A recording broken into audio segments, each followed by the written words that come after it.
go on the Wednesday edition. Mr. Relevant, Alex Strouf, Josh DiMaggio, Will Sommers. Good to be with you on this Wednesday. So much to get into off the heels of the NFL annual meeting down in Arizona. We've heard from Matt LaFleur, Brian Gutekunst, Ed Policy all this week. So we will review comments from just about each of them as we look towards the NFL draft and ultimately Packers season, which will be here before you know it. So lots to get into on the Packers front. And some other stuff. It's a Wednesday, so we'll hit one word. We'll go around the sports world, all that fun stuff, and maybe even we'll take a look at the NFL head coaches picture, which I know Will and I are always fascinated by on an annual basis. So all ahead for you on a Mr. Irrelevant Wednesday. Now, I don't want to start with the Packers today because the biggest story in my brain today, I think, is probably similar to a lot of Wisconsin sports fans, is who will be working the plate today for the Brewers and the Rays here in Game 3 of their series over at AmFam Field and was working first base last night. And that is CB Bucknor, the longtime MLB umpire. And we took a look at Monday's show at CB Bucknor making headlines over the weekend. He was, calling incorrect strikes in Cincinnati over the weekend to the point where ABS got involved and overturned him on back-to-back pitches, and Reds fans went bonkers.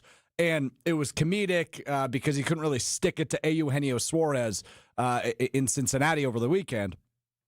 After his first strike had been overturned, then his second strike was overturned. But last night was incredibly entertaining for me because, well, Jake Bauers laid down a hit, a bad throw. It was over the head of the first baseman of Tampa. Jake Bauers plants his foot smack dab in the middle of first base, and CB Bucknor calls him out.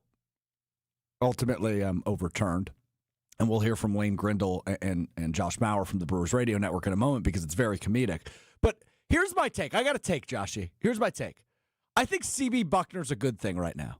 CB Bucknor is a good thing for baseball because he is allowing fans to embrace ABS. He's allowing fans to embrace replay, which obviously has been around for a few years. But he's allowing fans to, embrace the new aspects of MLB baseball. And he's made such a fool out of himself that it's become almost like a circus-esque sideshow that fans can pay attention to and enjoy on the side. Because when you see a moment as ridiculous as last night, where the ball is thrown over the head of the first baseman, and Jake Bauers has his foot planted fully, the entirety of his foot planted on first base, everybody goes, what the hell is he talking about?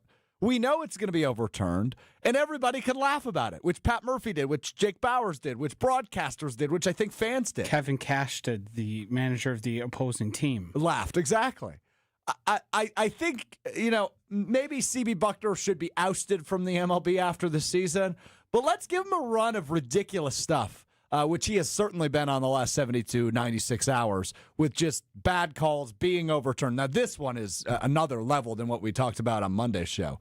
Because if you look at the video stream, Jake Bauers' foot is smack dab in the middle of first base, and Buckner's not even looking at first base. And hey, look, nice little pop for the ESPN Wisconsin app in the background there. CB Bucknor is looking at where the baseball went, I think, because it went over the head of the first baseman. Yes. But why did he call him out? I saw someone on Twitter said he was looking at front row Amy. I think very well could be the case. I think you've spent a little too much time thinking about this. I don't think there's any good to come from such blatant ineptitude. I think it kind of puts a target on the rest of umpires' backs that I don't think is necessarily fair. Hardly ever have we seen somebody just fully miss something to this degree. Like having a bad strike zone on a particular day is one thing. I think that can happen to even the best umpires.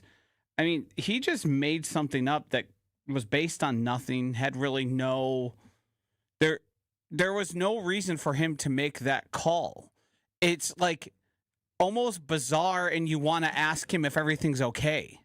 Like, how did you end up with that, coming to that conclusion? Because it doesn't make any sense based on what we saw play out on the field. Like, you can boot a call, you can get it wrong, and I think we all understand this. He just imagined something that didn't happen. I do think it's different than ABS because it had to be reviewed. It took forever. And then everyone just kind of moved on with their days like, well, that was weird. Yep. I think CB Bucknor is a guy who has been an issue for as long as he's been in the major leagues. Which is a long time, by the Yes. way. This is his 30th season in the major leagues. He's been umpiring both leagues since 2000. I've been hearing about CB Bucknor for like as long as I can remember. He was strictly in the National League in 1996. That was his 31st season in the major leagues. And the part that is comedic to me and why I find this funny and not quite endearing, but almost endearing for CB Bucknor is you're right, Josh. He's been as bad as long as he's been around. In 2003 and 2006, in Sports Illustrated's survey of active major league players, he was voted the worst umpire in baseball. And I'm sure he rotated that with Angel Hernandez. In 2010, in an ESPN survey of 100 players and the worst umpires, guess who got voted as the worst? CB. And 16 years later, here he is getting strike calls incorrectly and just making things up on a Tuesday night at AmFam Field. It's kind of amazing. Like, I'm actually intrigued and enthused by the idea that a guy can be this bad for this long, but yet still maintain the position and find new ways to get clicks and to get video views and to get interaction and to get the attention of baseball fans nationwide. He's been doing this for 30 years. It's incredible. The impressive thing is the power of the umpires union. To have somebody so blatantly bad at their job and consistently graded out as one of the worst at their job, and for him to be, I mean, I would envision he's probably one of the highest paid umpires in all of Major League Baseball, and he's consistently been one of the worst. That's impressive. I don't know how this is going to end. I think if he has more of these, the MLB is going to be forced to take action, which then will lead to litigation. You can famously remember Angel Hernandez, who thought he was being discriminated against by not getting World Series opportunity. And then because he filed a lawsuit, we were able to find out through discovery that based on the MLB's metrics and even I believe it was third party, he was the worst home plate umpire during his time of when he expected to be there. So he took this stance of I'm being unfairly treated, and then the MLB was able to show proof, no, actually, you just don't deserve it because you're not good at your job. Like, if he has another one of these snafus, and now it's been back-to-back, he missed 26 calls in the game where Eugenio Suarez did the back-to-back. Right. Like, if these keep piling up, they're going to be forced into action. You can't have somebody drawing away from your sport this way. Hodag Steve on the text line, 800-990-3776 chimes in. He says, hey, it's Hodag Steve. Can an umpire have the yips? Maybe this is it. Maybe he's got the yips. There's a difference between yips and then not. Like he took a 30-year case of the yips. The fact he was not watching Jake Bauers hit first base, he just concluded that he didn't touch first base at all. So here's actually my theory on it. I believe he didn't see the ball go out of the first baseman's, or never land in the first baseman's glove. I think he believed that the first baseman caught the ball, and he had called it out, and then he realized the ball was there, so he had to quickly pivot into something else. I don't think that's the case. And from what I know about umpires, having listened to them, they typically are watching to make sure the ball goes into the glove, so that's why his eyes would be following it, and they listen for the step on the base because you can't be looking at both at the same time. You have to focus your energy. So you can usually do a listen and then watch. And he didn't hear the step. He didn't hear him hit the base. I don't know what it could possibly be. I don't either, but if you haven't heard this, you have to. It's Lane Grindle and Josh Mauer on the Brewers Radio Network 620 WTMJ. Their reaction to this, it's mostly Lane Grindle who you hear, who is just phenomenal. We all know how big of a Lane Grindle fan I am during baseball season. I just think he is terrific on the microphone. This is an awesome moment by Lane in reaction to this happening live shortly after he was called out by CB Bucknor. Here is about a minute or so on the Brewers Radio Network. So they're going to say Bauers is out. Dan Iassogna is going to see if the Brewers want to challenge it. And he's going to wait and see if the Brewers want to challenge it. They're saying that he did not touch first base. Get a look at this. Oh, he definitely touched first base. The call of out it's not close. It's not close. He was directly in the middle of first base. This is a waste of everybody's time. CB Bucknor, man, that's a bad one. That is the Homer Simpson meme when he backs back into the bush. Like that's CB Bucknor when he sees the replay right here. I mean, Jake Bauers is laughing hysterically at first base. I mean, CB Bucknor has wasted all of our time here. Challenges are brought to you by Pella Windows and Doors of Wisconsin. I thought they were trying to say he turned towards second base, which he didn't do that either. I mean, if he laid on first base, he wouldn't have touched more of it. And why is this taking so long, by the way? Like, why is this taking so long? Is the internet down in New York? Amazing stuff from Lane Grindle. So if we learned two things from that 60-second snippet from the Brewers Radio Network. Number one, CB Bucknor not very good at his job. Number two, do not waste Lane Grindle's time, damn it. Do not waste Lane's time. I love how he grew incensed first at CB Bucknor and then at the replay process. Like, it was so blatantly. I think it took so long because the review officials in New York were going, What are we reviewing? right, what am I looking at? Are we supposed to be looking at a different factor? Right. Like maybe. No, just so we're Jake clear, Bauers, he's saying he didn't touch the base? Yeah, Like, they might have been thinking, did Jake Bauers turn towards second and, make himself available to be tagged out? there's just no way you could see that and think there's even a case for it. Because it does happen quite often of players, either their lunge goes a little short and like maybe their toe will graze and it'll be hard to see in real time because of how fast the players are moving. Or you see guys rounding second who have just like stepped over the base because they had their paces off. Like that's stuff that happens. Yeah. But when you're running through first base and you hit the direct middle of it, it's a whole different process. Like there was nothing that happened or no strange occurrence that would make you believe, oh, he might have not touched first base actually. It's just incredible. Chris Amke, he said, the call had me questioning my eyesight. Captain Matty Ice says the Homer meme is so accurate by Lane Grindle. And then Duffman chimes in and says, CB Bucknor is a hero. He gives me hope that I could be a terrible ump in the MLB. See, the problem is that this is going to lead to more arguments for AI umps. And then there was the guy in Houston last night that an Astros player struck out on 3 pitches, swung and missed at the first 3 pitches, and then just continued with the count the and AB. walked. Yeah. Which is insane how that happens. But it's insane that the catcher didn't say anything. It's insane. No. Like you're you were a catcher. Yeah. Are you keeping a count in your head? Yeah, there was a weird play in between the at-bat where a runner stole second, the catcher threw down, and then there's a runner on third that ran home and was safe. But still, like the umpire should know the count. The pitcher, usually when a runner steals as a catcher, you turn around and ask for the count again to make sure that he swung, make sure that it was a strike because you're so focused on the runner stealing. Like, it's just absurd. It's bad on everyone, but especially the umpire. It's his job. I did see that. Umpires, job. The umpires scoreboard operator probably had 3 strikes. Right. And was like, why are they still playing? And to my knowledge, every umpire on the field is also keeping track. They should have a little tracker or something, right? Right. It's like they have a little handheld thing. basically it's like a dial. Yeah, you click for balls and strikes to make sure everybody's on the same page. I don't know how that happens. I've seen a few people float out the idea of going to full ABS and not having the review system's perfect. Changing it would be a mistake, and not having that added action. It's so great the way it zooms in on it. Yeah. It's shown on the Jumbotron. Like they nailed it. And of course they nailed it. They had time to test it. This has been in the works for multiple years. They also tried full ABS and everyone hated it.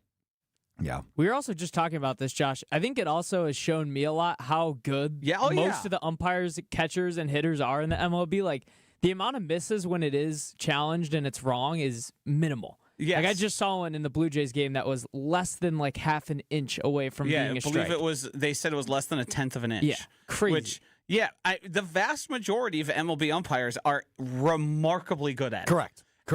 And it's not just we're throwing fastballs here. We've got like big, giant, sweeping curveballs that are crossing the plate like literal feet away from the ball where it originally started. Yeah, 92-mile-per-hour frisbees. Jacob, like Mizorowski throwing 90-mile-per-hour sliders. Like, that's hard to see where it crosses. Correct. And these guys are. So I think we should make it clear. We are all pro ump. Pro ump, pro ABS though. We're at the same we're time. pro keeping umps in the game for what they exist as, but to call me pro ump, that there's just No one's pro ump. We don't like the narcs, and we don't like the people that make themselves a too much part of the game. Like baseball is classic So what happens? for guys who are upset with somebody or upset that they got showed up, and then they punish the rest of the team or that player for like multiple games. Like that stuff happens in the MLB all the time. But what happens if if there's no umpires? You can't. What if somebody gets hit with a ball and you need to kick them out? Like what if you're targeting? Well, you would somebody? still have umpires on the field. Okay, so you're saying always have umpires, Yeah. There's always like backup umpires. but you're not pro too. ump. No, never. Dorks, nerds, Jesse Nelsons. You're not pro ump. No. if you're pro ump, you're pro dork. It's like being pro police officer if you're a criminal. Yeah. Yeah. I don't know if that was a perfect analogy, but yeah. I'm not pro any official. But they're a necessary evil. Well, sure. They're for the game to function the way we all like, you have to have them. Would I understand trying to eliminate them? But I just don't think it would work the same way. I think it would make it like you need somebody kind of keeping the game's pace moving. You need somebody out there doing it.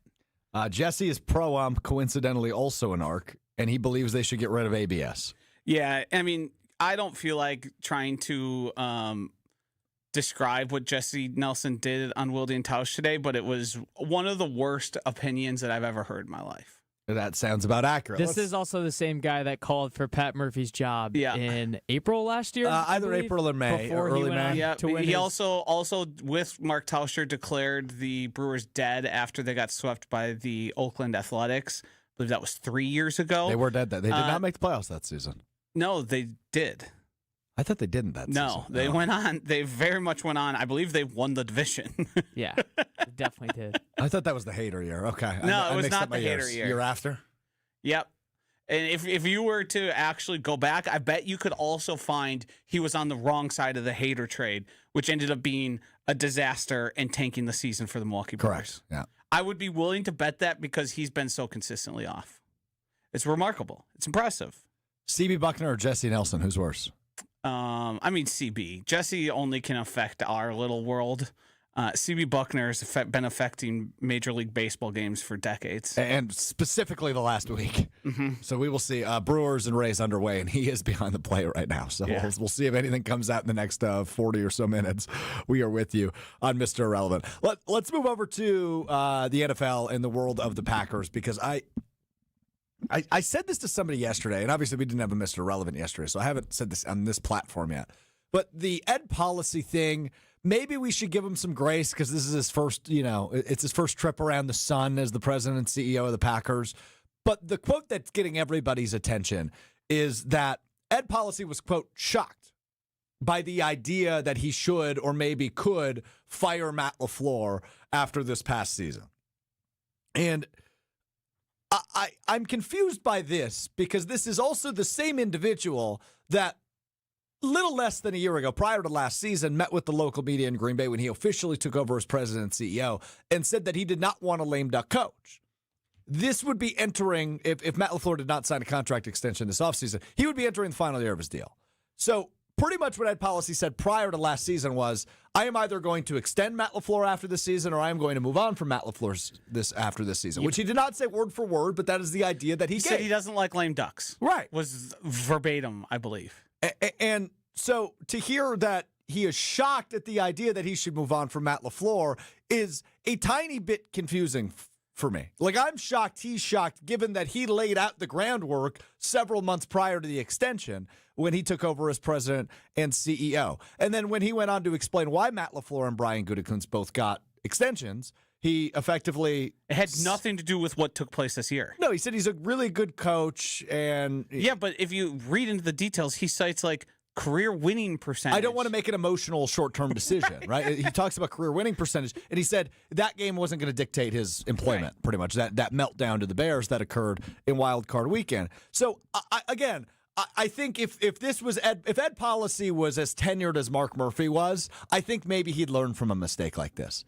Maybe I'm giving him the benefit of the doubt, just thinking, okay, this is seriously his first year as the president and CEO. He's not used to talking in the media this often, but he did literally lay out the groundwork. Yes. It's either going to be, it's almost like the Giannis thing, right? We're either going to trade him or we're going to sign him to extension. With Matt LaFleur, it was, I don't like lame duck coaches. I don't want him to go into the final year of his contract because that becomes a whole nother distraction. So effectively, he's either going to be the head coach next year and for the foreseeable future under a new contract, or he's not going to be the head coach. And then to say, oh, I'm shocked. Yeah. That doesn't make it. And maybe when he said the lame duck thing, the plan all along was, hey, he's been so good for us, he's going to be the head coach no matter what. You don't light a fire under somebody in the way of we don't like lame ducks unless you're intending to, for the possibility to be available of firing him. And if you read his comments about what he actually said, I believe Ryan Wood put in the full description. It had virtually nothing to do with anything that took place in the calendar year of 2025. It was the way he's a good teacher to quarterbacks and the way he's brought along Jordan Love, the way he helped Aaron Rodgers. Like, almost none of it had to do with anything that could have been affected by 2025, which to me is fine. I think you can make a reasonable argument of look at this guy's body of work, how successful he's been as a head coach. One season is not going to dictate the feelings that I have for him or think he's capable of. Like, I'd accept that answer. Sure. I would disagree with it, but there's justification. I'd have to be a moron to not be like, well, yeah, he's had a lot of success. He's done very good with quarterbacks. Yeah. He runs an efficient offense. Like, all that stuff is true. But it made it seem like the things that took place in 2025 would matter. And to not have those even factor in is like, what do you mean you were shocked? You put it out there that there's a potential you could move on from him. And then there was the rumors that where could they have possibly come from? He says he doesn't know why he never said anything about him coaching for his job. And it's like, so if the playoffs don't matter, what matters? Having a good regular season win percentage? Like, what were your parameters for it? We all heard how kumbaya it was. You told us in policies perspective. There it is. I was going to say policies. So that can't be right. Like, if none of that mattered and the negotiation was kumbaya and you guys, it took like a few hours to come to an agreement, then what did this season have anything to do with it? Yeah, look, I think it's very clear, for me at least, when it comes to the expectations of the future of the Green Bay Packers. This is a year where you, at minimum, have to win a playoff game, or else significant change is necessary. I don't think so. With the way he talked about the extension he gave him as it being a real extension and not a prove-it deal, I don't think anything can happen in this 1 year, aside from like catastrophic 4 or 5 win team, which we don't think is the case. I don't think that could. If everybody's healthy, I think that's right. It's super like unlikely. Virtually impossible. But that's my point. What if Jordan Love plays all 17 games? I think it doesn't sound like even close to realistic, but I'm just going to pose it, right? Let's say Jordan Love is healthy for 15 of the 17, 16 of the 17 games, plays pretty much all of them, and the offense is just stagnant. They can't find a way to involve Tucker Kraft. They can't get the run game going. The offensive line is as bad as it was a year ago, and they win 7 games. What if they go 7-10? They miss the playoffs. They take 3rd or 4th place in the division. That's when I think a change would happen. Now, if they're the 7th seed again, they lose in the wild card round. I just don't know how Ed Policy, from his perspective, looks in the mirror and goes, we got it here. Because I think as Brian Gutekunst, and it sounded the way Ed Policy talked about Gutekunst, is he is more safe than LaFleur is. Yeah. It sounds like Gutey's the GM for the foreseeable future. If they're a 7 seed again, let's say they're a 10, 11 win team, they lose in the first round of the playoffs, and there's not significant improvement, Brian Gutekunst believes this is the window, right? 2026 is at least the beginning, if not the second year of the true championship window in his mind. So if this is a team that's a 7th seed again, that's got to be viewed as a total failure.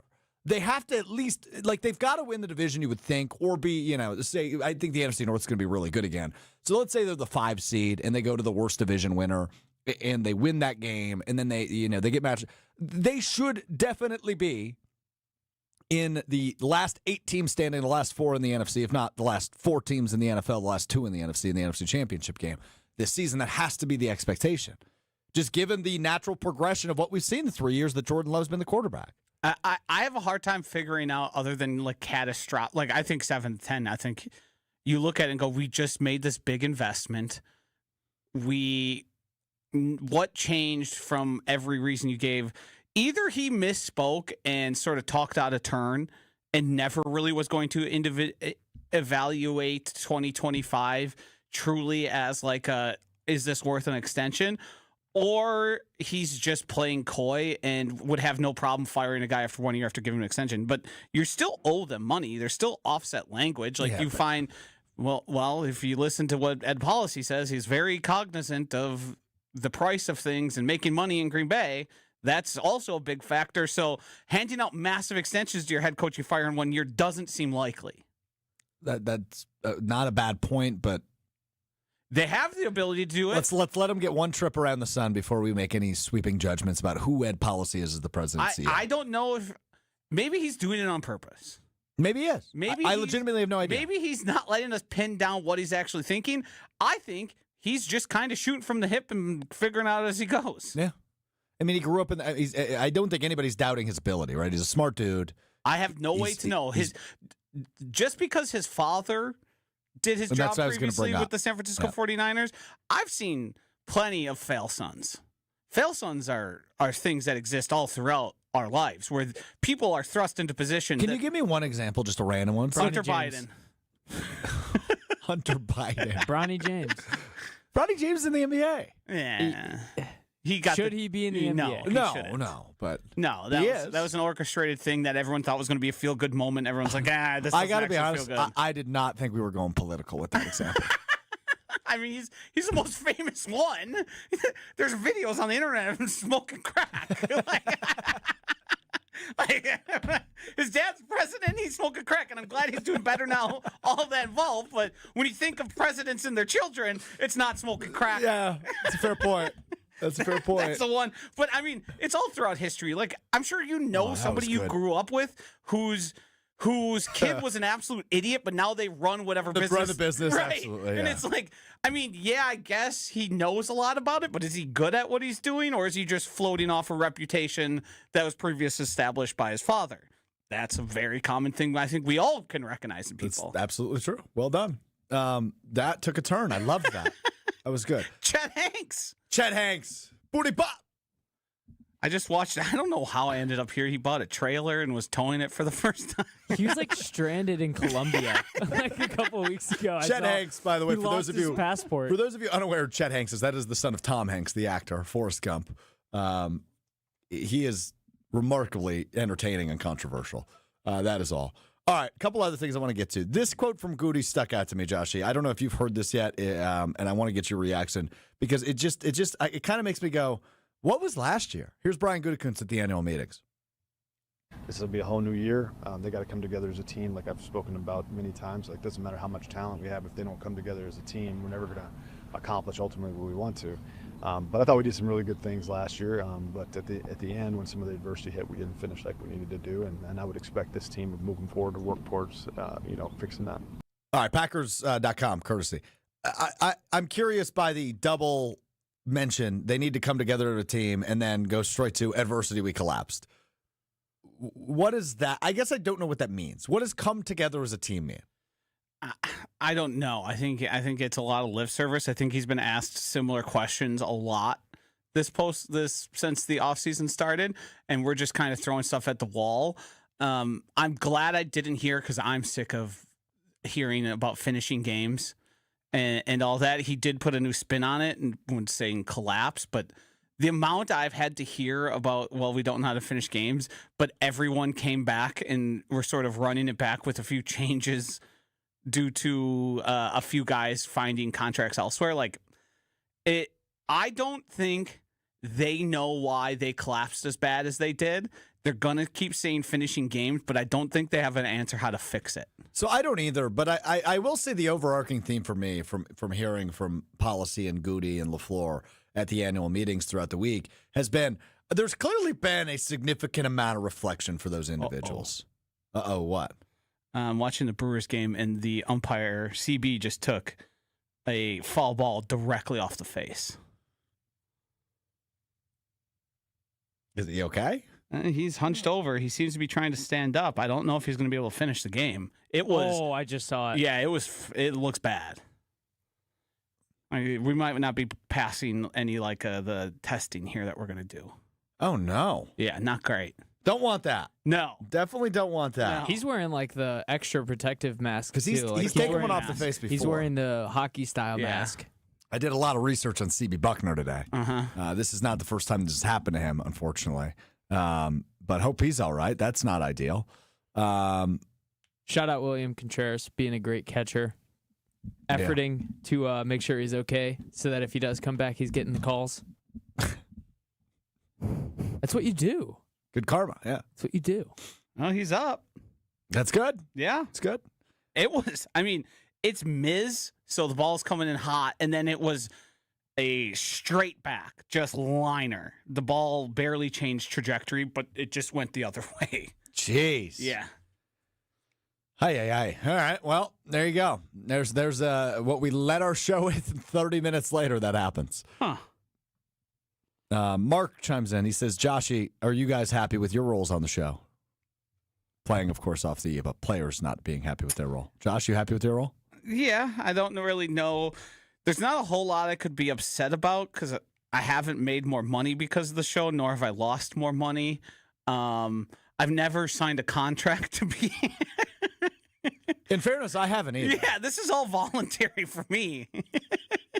I guess I've made maybe a few dollars, but I never signed a contract for this show. I mean, we talk about, they oftentimes say football players are being mercenaries and they're paid to have a specific job. This is all voluntary. Will, are you happy with your role on the show? Yeah, I mean, I'm kind of in the same boat as you guys. We're not getting paid any more, any less of it. We're just here.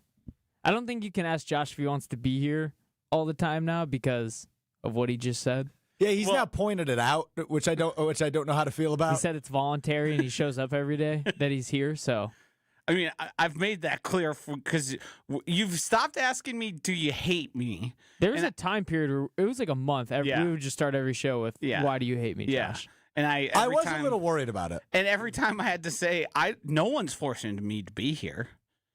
So if I didn't want to be here, I just wouldn't be. That's straightforward. So if we ever got into a tiff, yes, you'd just be out? Probably not, no. I don't know if I've never had anyone say anything to me during the radio, throughout my where I took it very personally. I mean, I've certainly heard other people get very personal. I've never done it, nor do I think anyone's done it to me, where I thought, good. This person has male intent. Just out of curiosity, have I ever been involved in the personal attacks? No, Okay. No, I don't think so. CB Bucknor has exited the game. There you go. Mark chimes in and says, well, Josh, I hope you're back on Friday. Did I start something? Might have. We might be having a contract negotiation after the show today. I am going to have I'm going to have an inordinate amount of off time coming up, which is not usual for me, but it's all vacation related. A lot of weddings. I've got my invite to my third out of state wedding. Out of state? Yeah. One's in Mexico, one's in California, and one's in Washington State. Have you ever been to Washington State? Have not. Well, that's fun then. You making a trip out of it? Yeah, I mean, it's somebody's getting married in the mountains, literally. Oh, cool. So I don't really have much of an option. So how many days are you going for? Don't know. Haven't determined that yet. Got it. But I am going to Santa Clara for 5 days. The Santa Clara screw job. Watch out for the electrical substations. That's true. Mm-hmm. We'll keep all those things in mind. Make sure you make a map quest of all the electrical substations to stay away. Dr. Denver Dan chimes in on Josh saying he never gets personal. Dr. Denver Dan says, Josh, you call me a stoner all the time. Well, that's just a little playful joking. I don't know. If Dr. Denver Dan walked in and sat here, I wouldn't know who he was. I have nothing to go off of. It's just Denver. And he's a doctor. And he called, yeah. And I was questioning the validity of it. So I think maybe doctors are a little smarter than listening to Mr. Irrelevant. I could be wrong. Could be. Might not be, though. Might not be. All right. I think you and I are going to argue for a minute. Okay. Oh, I see what's on the rent down here. I might get personal. So Brian Gutekunst asked earlier this week, is Kirk Cousins an option at backup quarterback? And he openly admitted there has been conversations in the building and something the Packers seemingly are open to. Now, he did not say whether or not a contract has been offered to the former Vikings, Commanders, and Falcons quarterback Kirk Cousins, but they are open to the idea in the building to bring in a veteran to back up Jordan Love for the upcoming season, as I believe the top backup on the roster right now is Desmond Ridder or Kyle McCord. Which means the Packers don't have a backup quarterback after the departure of Malik Willis. And this is something we talked about. He also said we're very high on both those guys. So it's just like, what do you mean you're very Well, they're under contract. Didn't he just recently say he was still high on Rashawn Gary? Yes. Yeah, I mean, you stick with your guys. But I said this a few weeks ago when the Anthony Richardson rumor came out, that the Packers were the team to watch when it came to Colts quarterback Anthony Richardson and a potential trade, so he could get a change of scenery and try to reinvent his career a little bit. And Green Bay was one of the teams that was looked at as an option. Now, Kirk Cousins definitely a different category, right? He's an older quarterback, obviously entering the we imagine, very end of his career, at least the tail end of his career. And a backup job would probably be something that Kirk Cousins was more open to than he was, say, 2 years ago when he was traded to Atlanta and the Falcons picked Michael Penix Jr. I worry about going the same route that the Packers went with Malik Willis on, which is go get a high draft pick athletic quarterback that hasn't been able to meet any sort of expectations and try to bring him into Green Bay, bring him into the quarterback lab that is the Packers, and help them reinvent themselves. And obviously we saw what Malik Willis turned into. I worry that that's a repeatable thing, though. I worry that that's something the Packers can do multiple times over. And what we've seen with Jordan Love through 3 years as a starter is he probably will have an injury that keeps him out of a game or two or three throughout a 17-game season. It's a long season. So you want somebody that you are confident in that can come in, run the offense, and keep you at least in a ball game, if not win the ball games, which Malik Willis did a lot of the time. So I'd prefer a veteran presence who's been around the block a few times and can maybe even help Jordan Love or some of the young receivers in different capacities get to another level. So Kirk Cousins is actually a name I am very much open to, as long as he's not crying about, well, what we've heard Matt LaFleur talk a lot about this week, his role on the football team. If Kirk Cousins comes into Green Bay and can accept, hey, I am the number 2 guy, I am behind Jordan Love, I view this as the best option for backup quarterback that's still available in free agency, Joshy. I mean, if you want to say it's the best option still available, that's fine. Maybe true. I would take Jimmy G over Kirk Cousins probably pretty easily. I mean, Kirk Cousins is going to be 38. He had a massive injury that has affected him since then. He hasn't been good when he's been asked to play. I think the main flaw in your Anthony Richardson idea is the same flaw that people had with, well, Jordan Love can't be good because there's no way the Packers are going to be able to do what they've done 3 times in a row. And you're sort of copy pasting that same logic just to a backup quarterback, right? There's really no reason to believe that the most athletic quarterback in the history of the combine, like ever since quarterbacks have been tested, there's been no guy more physically gifted based on size, density, and explosiveness. I agree, and look, well, that's Anthony, a fact. Anthony, that's not an agree thing. But the point you're making is he's like he's a freak of nature athletically, yes. And somebody, if they're good at their job, should be able to get something good out of him. I hear you on that. You should be able to get what we saw the game plan the first time when Malik Willis had been here for like 4 weeks before he I don't even think it was even that long. Yeah. Something along those lines where it's like, hey, we're going to ask you to use your legs and we're going to ask you to hand the ball off a ton and make 2 or 3 one read, that's it, make a play. I think we can get to that point. A guy like Kirk Cousins, I'm fearful of, first of all, his health. Is he going to stay healthy if he has not the best offensive line? He's 38 years old. I mean, don't we feel like every time we watch Aaron Rodgers, we're always like, can't really move. Is he going to be hurt? I don't know if I'm making those noises, but I hear you. And then, now we're at our third. Now we're back in the Desmond Ridder conversation and all that stuff because we have a guy who's probably a little too old. I don't think he's as lovable of a character as everyone treats him to be. If I were to be in a must-win game, and this has happened with Kirk Cousins, must-win game. Game's on the line. It's 4th down. You either advance the ball and keep the game going, or you throw it into the dirt and concede. Kirk Cousins has done the throw it into the dirt and concede the game before. And he's done it more than once. Like, what are we doing with that? Why would that even be a guy you would consider? That should be well, you're clearly not in this for the team.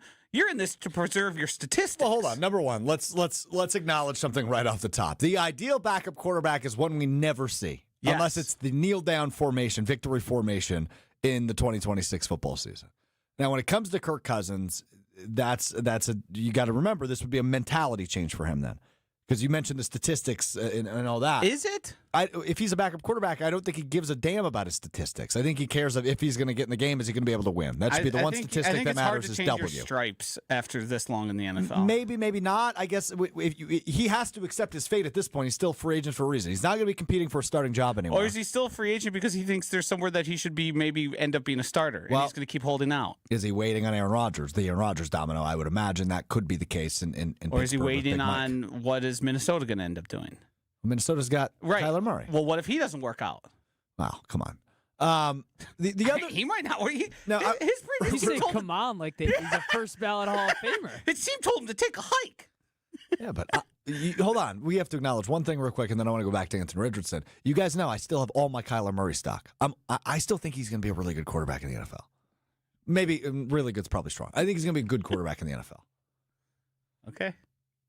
I mean, it's basically like having Will out there. He's probably what? Baseball player. Probably like an inch taller than you. I don't play as much Call of Duty. I would probably be more focused on the playbook. Sure. Yeah. And How tall are you? 5'11". Yeah. So you're an inch taller than Kyler Murray. Yeah. Sure. Everyone knows that. Yeah, A little bit slower, but I make up with it with my height. Sure. Now, the Anthony Richardson piece, I agree with you, but there's two things that work against what you just said. And I saw a comment that said he can literally just come in and run the Malik Willis playbook. Number one, Matt LaFleur said this week they're ripping it down to the studs. New playbook's coming. Number two, the Packers are on their third quarterback coach in 3 years. It was Tom Clements 2 years ago. It was Sean Mannion last year, and it's Luke Getsy this year. Now, that's not to say Matt LaFleur is not the quarterback whisperer, because I think he is. I think he can elevate whoever is that backup quarterback. If I were to guess, those guys aren't as important as people think. I think Clements was. We'll see on Mannion. He's either going to be the most popular guy or the least popular in Philadelphia in the matter of probably by Halloween. And did you see the Jalen Hurts article today? By the way? Sure did. Yeah, that is not great. Not great. Philly might be a little bit in turmoil, which I think we all kind of expected after they lost to the Bears on Black Friday. It was like, well, what's going on there? I think we used the word implode a lot when it came to them down the stretch of the regular season. But so I guess if I asked you what's the ideal situation of backup quarterback for Green Bay, your answer is Anthony Richardson. Okay. And then Jimmy Garoppolo. And then draft pick and then Kirk Cousins. Then Russell Wilson, Cooper Rush, Tyrod Taylor. And I think when I get to Zach Wilson is when I finally decide, okay, I'll take Kirk Cousins over Zach Wilson. I just saw Zach Wilson, baby on the way. Congratulations to him. Dad strength, though. Jordan Love's going to have it this season. Veronica do, I believe, soon.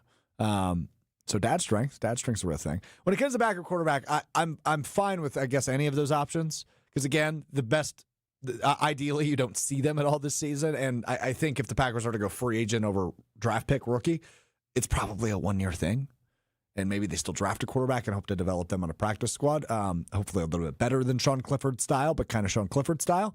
So we will see. But I'd be open to Richardson. I'd be open to Cousins. I think I prefer Cousins for a one-year thing. If Richardson becomes a 2 or 3 year thing, then I'm more open to that too. Otherwise, let's use a 4th-round pick flyer on it and see what happens.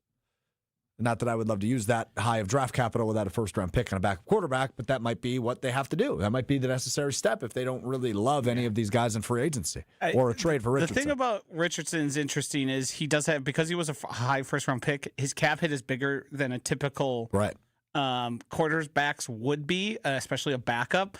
But that just means the cost of him and getting him off the books in Indianapolis comes lower and lower. Teams look at it and go, well, I'm not paying this guy $10 million to be my backup. Is Richardson going to be released at any point? I doubt it, just because, you're going to hold on to a guy that you have under contract for that cost. Well, and similarly, like the Packers did with Rashawn Gary, and obviously there's several years in between these guys, but it's a 1st-round pick. You're going to want to get something for them rather than nothing. Yeah, that doesn't see you typically because I believe he's still on his rookie contract. He has 1 year left of it during the final year. Yeah, Yep. it wouldn't make sense. Like you would still have a cap hit associated with it, and I mean it's clear that whatever happened there is done and over with. But it kind of sort of feels like it's going to push towards into this when teams get more desperate for a backup, and then somebody's going to say, "All right, here's a 7th round pick. Mm-hmm. Just take it. Just have it." Yeah. So we will see on that. But I'm very intrigued by the backup quarterback thing. I hate that we care so much about it just because Love has had his injuries the last few years. I don't think it's as Jordan Love specific as people are making it out to be as Packers fans. Like I believe almost 60 quarterbacks started in the NFL last season. Yeah. Especially with the way rules have changed and the way in 2025 it seemed like if you got a concussion, you were basically done the next week. Full stop. That used to be a little more fluid, and guys would be able to make. I think Devontae Adams famously made a return like on pretty short notice to play in a game. But yeah, it's the nature of the sport. The sport is getting more brutal. Off time is getting worse. The schedule is getting more grueling. And there's also the added factor of if you take a shot to the head and you fail a concussion test, you're just done until you pass. Sure. And there's nothing we can really do about it. Love it. All right, that's backup quarterback talk. Maybe we'll do it again soon because I don't think we're going to have an answer for a while. Or maybe we'll get the Adam Schefter tweet in 3 minutes that Anthony Richardson's being traded to the Packers. Who knows? If Kirk Cousins came here, I might go to Green Bay to pick it and say, like, have a sign that says we need to get rid of Kirk And Cousins. I might buy a Kirk Cousins jersey. Ugh. Ooh. Ugh. That's tough. Why are you anti-Kirk Cousins? Because I think first of all, after I saw him throw a ball away with the game on the line, Sure. that to me is death knell. Can't have that type of attitude. Can't be. I mean, Mike Zimmer talked pretty openly about, guys were open, but Kirk was unwilling to put the ball at risk there. And when it's getting late in the game, I don't understand why we're afraid of turnovers. And then he threw the ball away on 4th down with time expiring. Yeah. I mean, the defense was running off the field laughing after that happened. It's like, what the hell was that? He just gave up. He just quit. He just said, man, no one was open. Joshie's just anti-Kirk Cousins. That's what I find his anti-Michigan State. He doesn't like Coles. He's done a great job Anti-Coles. for being as cutthroat and selfish as he is. He's done a great job of characterizing himself as the happy-go-lucky fun guy. Yeah. You watch quarterback? Yeah, and it was very obvious to me that it was a facade, but people bought it. People bought it. It's just Kirk O'Chains. Yeah. You should ask the people in the know how the Michael Penix first of all, what he thought he agreed to beforehand, because I believe there was some unsaid stipulations about I'm guaranteed the starter and there's going to be no one here. Well, did you see the contract? That's pretty much the stipulation, man. Like, that was Matt Flynn on steroids. And then they took Michael Penix and he was not happy. he talked about it openly. Yeah. Mm-hmm. He was not thrilled. But I don't know who would be in that situation. I mean, you're collecting a pretty penny. Yeah, I mean, Players unhappy with the rules. the NFL, Just a common theme these days. The NFL decided you probably weren't good enough anymore. All right, let's hit all the stuff we've missed in the last week. Every Wednesday, we go through a list of random topics that Will sees on the internet and is amused by. And we are going to describe them in one word, sometimes more, sometimes less. Sometimes Josh just doesn't want to talk about things. It is time now for One Word Wednesday on Mr. Irrelevant. An independent baseball league team, the Joliet Slammers, will be playing a Big House ball game exhibition on April 30th inside the historic Old Joliet Prison in Illinois on the restored baseball field where inmates once played. Yeah, I saw this a couple months ago when it was initially announced. It's not as cool as they're branding it. Like, I thought they were playing in an active sounds like prison. Longest Yard at first. Right, but it's not. It's a defunct prison. So, meh is probably my word. It's less cool than it's branded as. Yeah, so I saw this. Are they going to be there full time, or is it a one-off? I think it's just thing? one I think game. it's just one game. It's a Yeah. part of the Route 66 series. It's hard for me with these minor league or independent league. Like, they'll just change their names once off, or for a short period of time. I guess it's sort of interesting. Good try. I don't know. All right, Anthony Edwards, the Minnesota Timberwolves guard, was a late scratch from the starting lineup the other day. A lot of reporters were wondering why. Let's take a listen from himself. What happened to you for the first minute of the game? I was taking a but yeah, like I said, Mike held it down for me. Yeah. And also, you went to China last summer. Could you share one? Honest. Nature. I saw the head coach said nature calls. That's all that was. I love how brutally honest Ant was there. Yeah. I was taking a bleat. Well, put that in your newspaper snippet. I that urge, as I played sports all throughout my youth. I was constantly in sports as a kid. For whatever reason, I feel like my body always shuts down. Like I don't even have to pee when I'm playing games. Locked in. I guess it's different for some people, and I assume if you're sick and you play just as frequently as an NBA player, it's certainly more likely. But even like practice, sure. I never kids would have to be like, "Hey, coach, I have to go pee quick and run to the locker room." That was just never a thing that happened to me. Yeah, I guess I don't know that it ever really happened to me either. Yeah. But Anthony Edwards is just the funniest player in the NBA, hands down. He I has would think so. I don't know if it's that he has no PR training or that he's just super transparent with everything, but I feel like every statement, every headline that he makes off the court is hilarious. Yeah. Captain Matty Ice with an interesting comment. Can't wait till Anthony Edwards becomes the next superstar that is, quote, when is he getting traded rumors. Minnesota fans need to understand what we've gone through with Giannis. Oh, wow. Hear that, Captain Matty Ice? Yeah, I don't know. Ant's got a lot of time left in Minnesota, I think, before we start hearing those. Yeah. I mean, Giannis has made it, 13 years? So I think it'll be a while before we hear that with Ant. I think that team's in their prime right now, too. Yeah, also being on a competitive team, being on a team that isn't having to reinvent themselves all the time would lend it to less likely. That is true. And that's certainly where Minnesota is at this point. So we had the annual NFL head coaches picture the other day, and Todd Monken, the new head coach of the Cleveland Browns, was not in the picture. A lot of people wondering why. Todd Monken said that he missed the picture because he was getting a haircut for said picture and mixed up the times with Pacific time or whatever Arizona's in, because I know it's a weird time zone. Cleveland is my word. This is the most Browns thing possible. I'm just going to say lie. I don't believe that happened. Okay. With the amount of handlers and people involved that head coaches have and the I just don't believe that took place the way it did. I don't know what he was doing instead of or why he was potentially avoiding it. It just seems odd. Especially getting a haircut in a state that you aren't normally living. You're not going out on a whim on your own. Hey, there's this barbershop on Google Maps that looks pretty good. The PR people have to be all right, you're going to this place where you're going to look good for this picture. Yes. Yeah, it doesn't make a whole lot of sense to me. I don't know what he would be avoiding. Maybe Harbaugh, maybe him, maybe they're but he was going to join him in New York until the Browns thing came about. So Monken's press conference, or interview session, you should say, it's in a conference room, so it's very loud, but he does look freshly groomed. Oh, I'm sure he at some point got a haircut. He said he was walking to the picture and ran into Liam Cohen, where Cohen told him, the picture was taken 20 minutes early. Because it was written in the agenda for 12. It was taken at 11:40. Maybe that's understandable, but did they have a traveling barber? What happened there? I don't know what the story there is, but very funny. Sean McVay also missed the photo. We do not know why, but at least one of those guys has been in these pictures prior.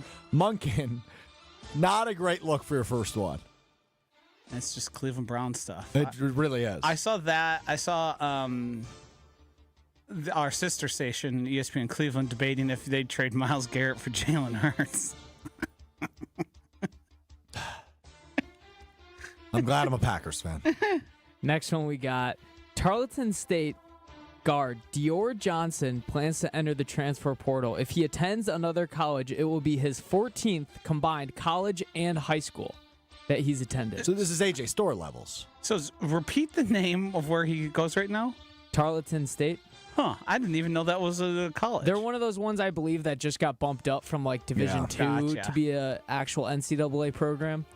But he's attended Oak Hill Academy High School, I don't know how to pronounce that high school. IMG Academy, Findlay Prep High School, Fairfax Senior High School, Mayfair High School, Centennial High School, Prolific Prep High School, SoCal Academy High School, Clarendon College, Junior College, Pittsburgh, UCF, Tarleton State, and now he will be on his 14th college. So that's like 8 high schools. Yeah, there was a lot more high schools than it was college. What's happening in high school for this fella? At what point do you think... What was his name? Dior Johnson. If you go to his like 24/7 profile and click on his schools. 9 high school, 5 different states. There was an injury and then a transfer. It doesn't say why he transferred so much. He also went to like some of the most prestigious basketball high schools. Oh, yeah. too. Florida, New York, California, Virginia, California. Wow. He also averaged 24 points in 26 minutes this season.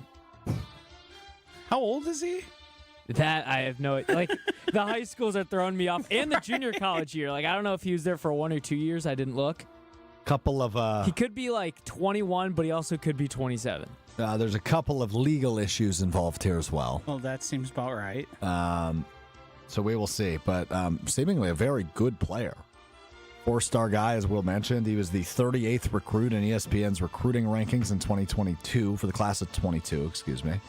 So he's class of 22? He was high school class of 22. Yeah, Okay, he's only 22 years old. Yeah. He's younger than Will. Not all college basketball players are. What I was going to say is get a job, but he's only 22, so he's still within, like the 25, 26-year-olds, I got no interest in watching those guys still play college sports. Incredible. Last thing I got, today's April Fool's Day. You guys April Fool's guys? Hate Give me it. one word. Hate. Worse. Lame. Stay off the internet. Corny. Yeah. Most of the stuff, and this happened sort of as social media peaked, it went from like at times you would occasionally see someone do something funny, and now it's sort of just turned into very obvious, not true things that are just like meant to be sort of outrageous. Like I haven't gotten fooled today at all because all the stuff I've seen have been like So outrageous. oh, yeah, obviously that's not real. The Ravens radio broadcaster, I believe, stepped down today, which is a wild day to announce that big news like that, career-changing news. Yeah, I mean, like, for example, today, ESPN officially takes over NFL Network, and people thought that was fake. Yeah.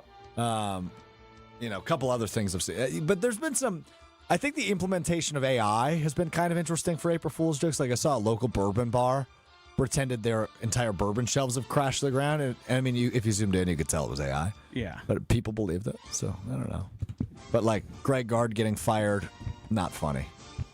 I view Groundhog's Day and this day as similar useless days that have been turned into something that is no longer what made them good. You know my feelings on Groundhog's Day. I don't know if I retained them. I'm just upset about how inaccurate the groundhog is. I like the day, and I like how it's something new and different, but I just hate how we need to get a new groundhog. Puxatawny Phil has been dethroned. Well, how about you take a look at the Sun Prairie guy, whose name I'm forgetting. Woodstock Willie is pretty accurate from Woodstock, Illinois. If you're going to make me pick, I'm a Woodstock Willie guy. Great name. Mm-hmm. Were you fooled today? Let us know on YouTube. Because DTM chimes in and says, hand up, I was fooled. Yeah, he texted me. I wasn't going to mention this because I was going to defend him. But he texted me and he goes, you guys aren't going to talk about how Aaron Rodgers signed with the Packers? Oh, no. DTM. You have to know if that happened. Happy That's birthday, all we're talking about. Yeah, happy birthday. Happy belated birthday. Happy belated birthday, DTM. Where is because I mean, some people our age get fooled and it's just like they aren't thinking right at the moment. But like, where is the threshold? Because we have a coworker here whose mother sends them like AI stuff from Facebook that's always so outrageously incorrect. Yeah. Like, when do you stop sussing that out? Because there seems to be an age point where you really can get tricked. Yeah, I mean, I think you're at least in your 50s. Yeah. How old's DTM, out of curiosity? He was born. Is he in his 50s? I got to do the math in my head. Yeah, he's in his 50s. Yeah. I think that's about the sweet spot where it really begins, and then as you get older and older. It kind of depends, too, if you just use Facebook as your main. Well, yeah, because it's just littered with Facebook is littered with AI I had crap. no idea until people started sharing it on Twitter of just the outrageous, even like Packers related. There's like multiple Packers pages that just make stuff up. yeah. Like, yeah, I mean, think of any divisive issue in this country. Ed Policy has fake commented on it. Yeah. So there's a fascinating thing out there where there's probably people who don't get out much. Oh yeah. That believe something about the Green Bay Packers that is wholly inaccurate and like obviously inaccurate, but like they might have like said, I'm not going to watch the Packers anymore because Ed Policy said X, Y, and Z. Right. That's correct. In fact, I'm friends with a woman that does this often. It's a grandmother of one of my friends from high school and college. And she shares AI 5 times a day. And a lot of it with the Packers. And, it's like again, I don't mean to get political. I'm just going to give you an example, okay? So it's like, Ed Policy said that ICE will be located at Lambeau Field this year. She's like, oh, good. What are you talking about? Like, Lambeau Field will multiply the amount of American flags and remove every LGBTQ plus flag from Lambeau Field. She's like, oh, yeah. It's like, dude, I would remove you as a friend, but this is really entertaining. Yeah. So anyway, that's Facebook for you. I feel bad. I feel like that's incumbent on the children and grandchildren to educate. But I guess there's some people who just won't believe you, as we know. Everything you read on the internet is true. Don't you remember getting taught that? All right, that's going to do it for us today. We didn't get to do a deep dive on the NFL head coach's picture, but I was very enthused by the fact that the NFL put both the brothers right in front. Harbaugh's and LaFleur's. Mike LaFleur's hair is horrible. Yeah, one pair of brothers, like the Harbaugh brothers, look like they're just so happy to be by football. You made a video evaluating this on Instagram and TikTok. Dr. Denver Dan, why would ICE be at Lambeau for all the Polish people? We'll talk to you on Friday. Call-in Friday. We're going to run it back. What do we call it? Did we call it Call-in Friday? Phone-in Friday. Phone-in Friday. I thought you were talking about Colin Russo, and I said, I don't know if I'm ready for that. Yeah, no, we need 2 more weeks. Phone-in Friday. We'll take your calls on Friday. We'll talk about all things Packers, Brewers, all the in-betweens. Beginning at 12:30 Central, ESPN Milwaukee, ESPN Madison on YouTube, and available wherever you get your podcasts, Apple Podcasts, Spotify, and the ESPN Wisconsin app, which you can see behind CB Bucknor and yesterday's missed call. All right, we'll talk to you on Friday. Peace.